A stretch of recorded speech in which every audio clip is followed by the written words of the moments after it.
like you're prepared. We all know that I like to ride my bike. And I know I've spoken about racing my bike. But what goes into all that?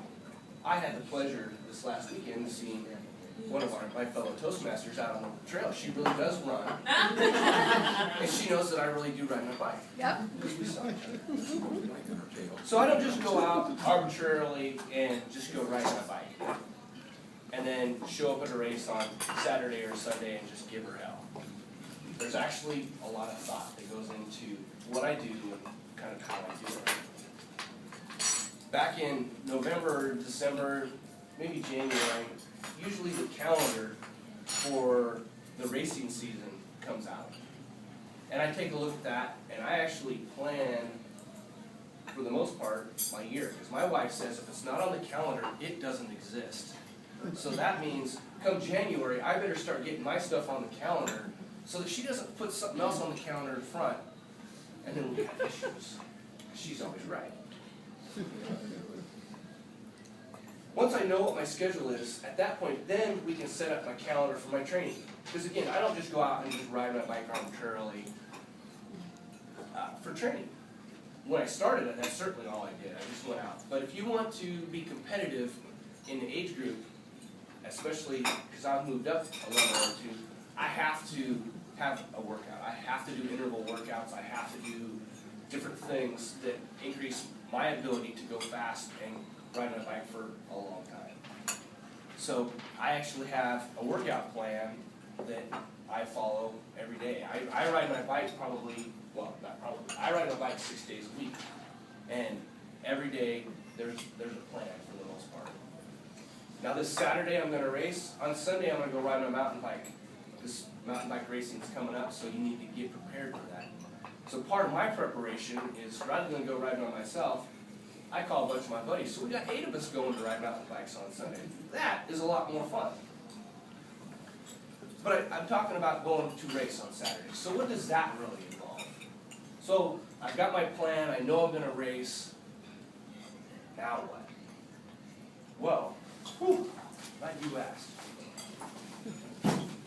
So on the night before I race, I get everything ready. Because generally speaking, you get up in the morning, you got to pack your car, and you got to eat some breakfast, and you got to get going. I like to get to a race venue usually an hour early, and I like to eat some scrambled eggs and some toast, maybe a waffle. So I got to plan the day before my following day, and I don't want to have to get ready in the morning. So the night before, I mix up, depending on how long my race is, I mix up my energy drinks for the next day. Because I don't know if you knew this, but even triathletes who do a triathlon that takes 8 hours, they, for the most part, don't even eat any solid food throughout the day. It's almost all either a drink that's got a bunch of calories packed in it, or it's an energy pack. They might use shot blocks. Again, it's just basically sugar in a gooey format that it's easy to eat. But most athletes that participate in the sport longer than an hour, they need to get some calories back in them. And so I do that, and I have to do it the night before because I got to heat up the water, I got to put it in a blender.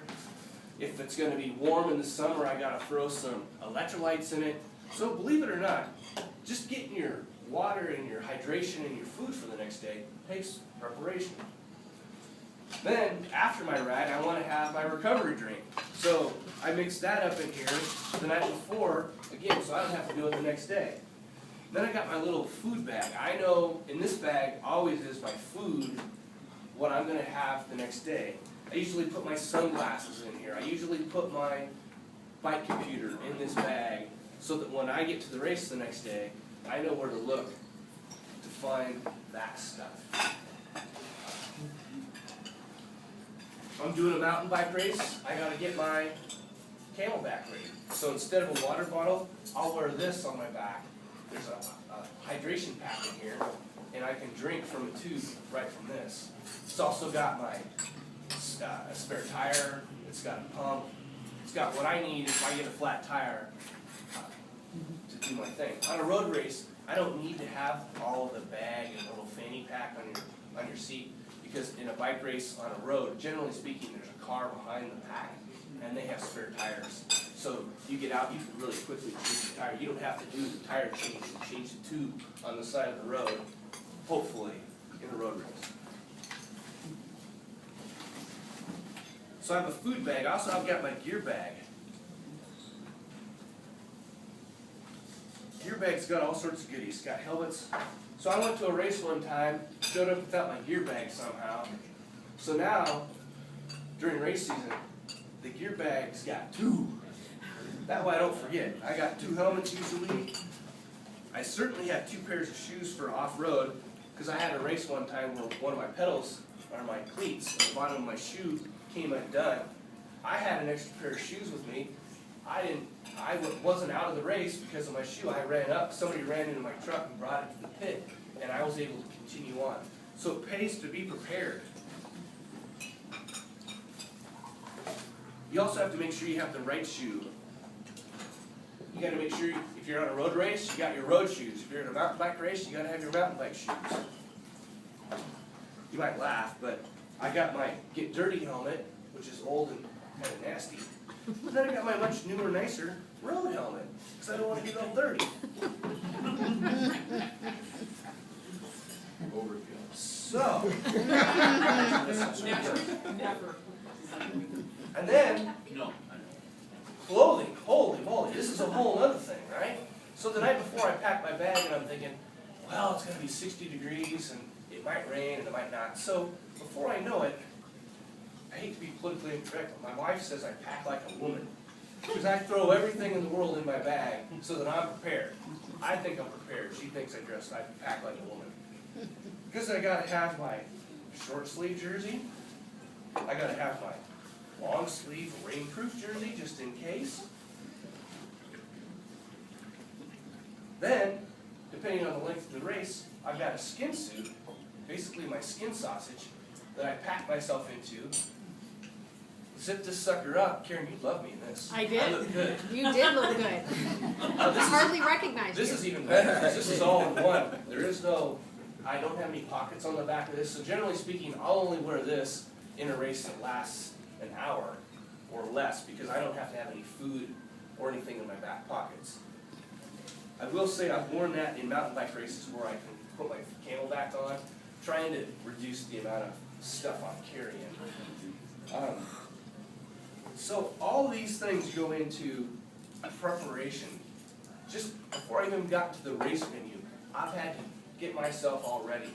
And as Toastmasters, we all know that preparation is important, because even for our icebreaker, we have to prepare to come speak. We have to read the story. If we're doing a story and we're going to do a story the next day, it'd be good to know that you've read through the story and tried to memorize as much of it as possible, right? Because none of us want to get up here and go, oh, what are you going to do?